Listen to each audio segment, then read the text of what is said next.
Ada. Oh, ada. Oh, pernah gol kok ya? Pernah gol ya?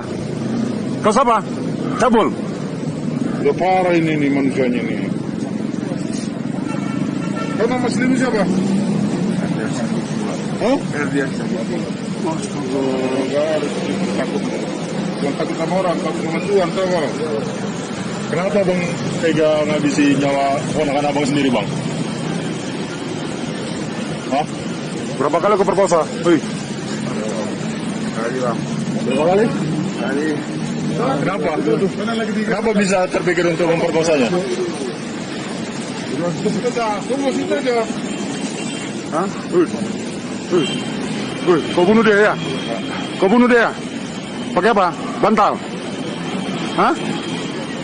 Ya. Mana nih? Mana? Lu kok? Ya, biar kami dampingin kan. Katanya anggota teman ada. Udah.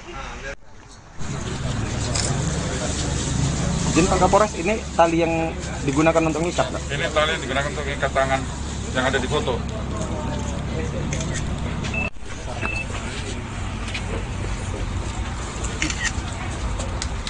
Jadi pada saat penangkapan di rumah kosong dia teriak-teriak habis membunuh orang. Oh, jadi langsung di masa dia. Kulit. langsung di Iya, benar. Lagi. Pak, cuma sekali aja Pak. Sekali apa dua kali? Sekali Pak. Kenapa timbul niat untuk bunuh keponakan kau sendiri? Teriak waktu saya ngambil uang mamanya Pak. Pakai narkoba. Kau lagi pengaruh narkoba saat itu? Iya Pak. Pakai apa kau, sabu? Iya Pak. Kau bunuh pakai apa dia? Saya sebut Pak. Berapa kali kau perkosa? Sekali Pak. Waalaikumsalam. Selamat sore, salam sejahtera buat kita sekalian, rekan-rekan media. Pada sore hari ini kita akan merilis terkait pengungkapan kasus 338, 339, sama 365 ya. 365 yang terjadi pada tanggal 15 Oktober 2020. Jadi kurang lebih sekitar 17-18 jam rekan-rekan unit reskrim Polsek Sunggal berhasil mengungkap kasus pembunuhan, kasus perampokan dan pemerkosaan. Jadi pada tanggal 14 Oktober 2020 sekitar pukul 04.00 ibu korban didatangi oleh saudaranya yang dalam hal ini adalah tersangka. Jadi ini adalah tersangka adalah paman daripada korban. Jadi didatangi oleh tersangka meminjam uang ke kakaknya yang merupakan ibu daripada korban, itu sekitar pukul 04.00 karena pengakuan tersangka dia terlilit utang. Kemudian pada pukul 06.30 ibu korban meninggalkan rumah untuk berangkat kerja. Kemudian sore hari sekitar pukul 19.00 ibu korban pulang ke rumah, namun rumahnya terkunci dan lampunya mati. Kemudian meminta tolong saudaranya untuk mendobrak pintu rumah. Ketika masuk di dalam rumah didapati putrinya, yaitu korban umur 15 tahun, sudah tergeletak di kasur dengan kondisi tangan terikat di belakang, kemudian celananya terbalik dan terbuka dan pemasangannya terbalik, serta celana dalam daripada korban ada berlumur darah. Kemudian dari hasil penyelidikan yang dilakukan oleh unit reskrim Polsek Sunggal, kurang lebih sekitar 17 jam, rekan-rekan Polsek Sunggal berhasil mengungkap bahwa tersangka atau yang diduga membunuh daripada korban dan memperkosa korban adalah pamannya sendiri, yaitu saudara S. Di sini ada 3 tersangka yang kita amankan, yaitu saudara S dan 2 rekannya. 2 rekannya ini yang berperan menjual dari hasil kejahatan yang dilakukan oleh saudara S.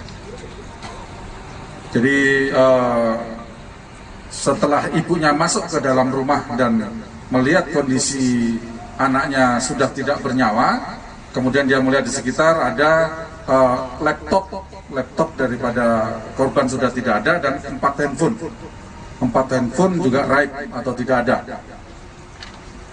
Jadi masyarakat yang berusaha ingin membantu kita kemudian dimasa, jadi tersangka dimasa oleh masyarakat, dan dia teriak-teriak ya pada saat ditangkap ya. Pada saat ditangkap dia teriak-teriak.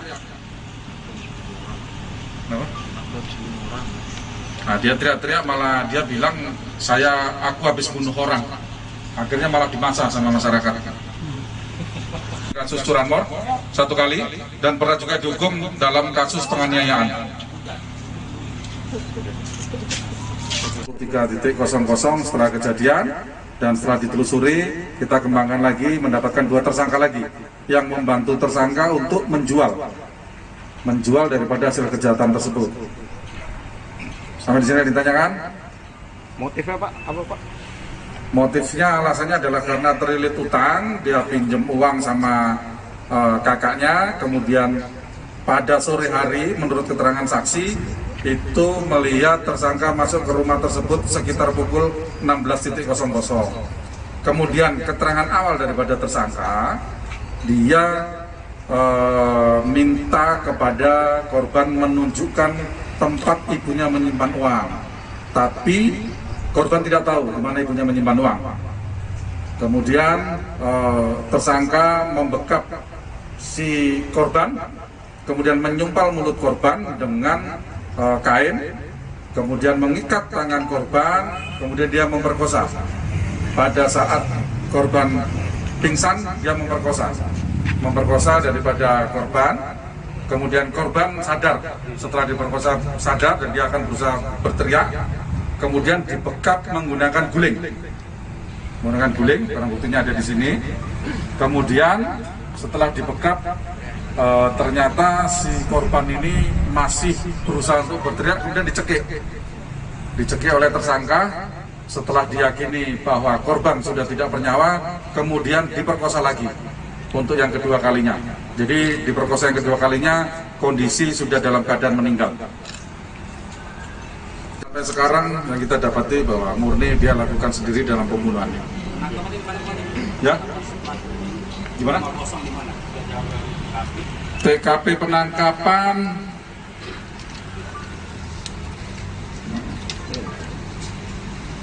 di rumah kosong di Pasar 3 Tanjung Sari, Medan Selayang. Kemudian didapati selain